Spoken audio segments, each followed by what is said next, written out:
Bismillah, alhamdulillah, wassalatu wassalamu ala rasulillah. Patepang deui dinten ieu dinten Rebo kaping 21 Januari 2026. Masih dina surat Maryam ayat ke-51 na. A'udzubillahi minasyaitonirrajim. Bismillahirrahmanirrahim. Wadkur jeung kudu inget anjeun Muhammad saur Allah. Bacakeun atawa dugikeun hikayat fil kitabi nu aya dina kitab suci Al-Qur'an. Musa tentang hikayahna atawa ceritana Nabi tentang Nabi Musa. Innahu sanyana ari itu Nabi Musa kana bukti Kangjeng Nabi Musa mukhlason eta teh setiap pagaweanana Kangjeng Nabi Musa mah ikhlas karena Allah. Sehingga ku Allah dipilih jadi rasul sareng Nabi Musa. Nyata di antawisna anu ulul azmi atawa 5 nabi anu diangkat ku Allah kasebatna ulul azmi. Wakana jeung bukti itu Nabi Musa rasulan seorang rasul, nabian sareng anjeunna teh seorang nabi. Jadi diangkat ku Allah teh Nabi Musa rasul sareng nabi ulul ti kelompokna ulul azmi anu 5 orang teh. Saterasna kapali dia. Jadi Nabi Musa mah kalebet ulul azmi anu aya dina catatan nu kamari dicarioskeun.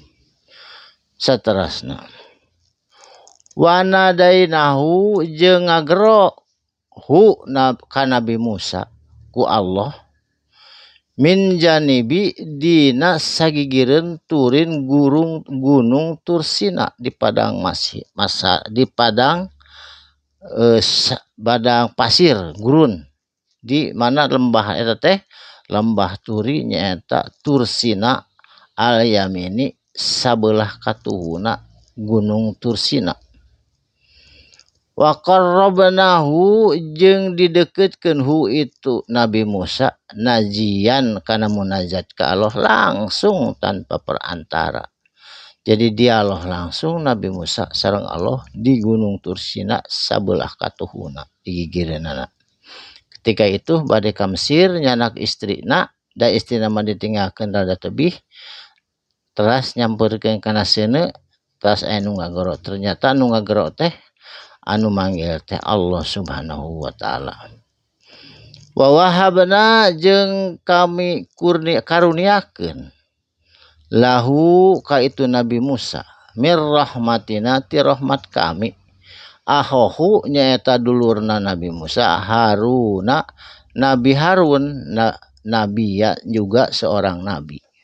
Jadi kumargi waktu sarita mah Nabi Harun langkung paseh bahasana sedangkan Nabi Musa mah pan rada cade tos nuang seuneu waktos diuji ku Firaun keur orok nyaeta keur orokna teh dipasihan bubuahan sareng areng. Ternyata supaya teu curiga eta Firaun teu dibunuh Nabi Musa gepna teh kana areng waktu sarita.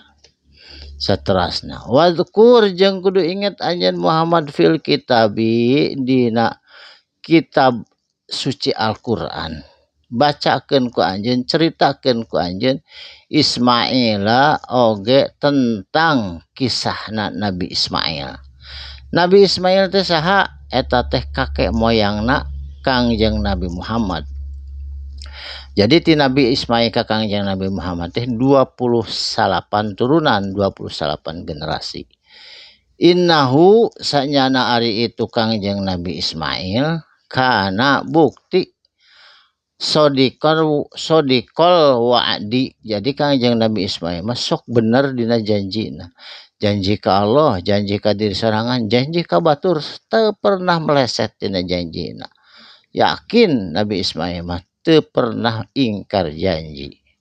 Wakana jeung bukti itu Nabi Ismail rasulan nabi ya seorang rasul oge anjeunna seorang nabi.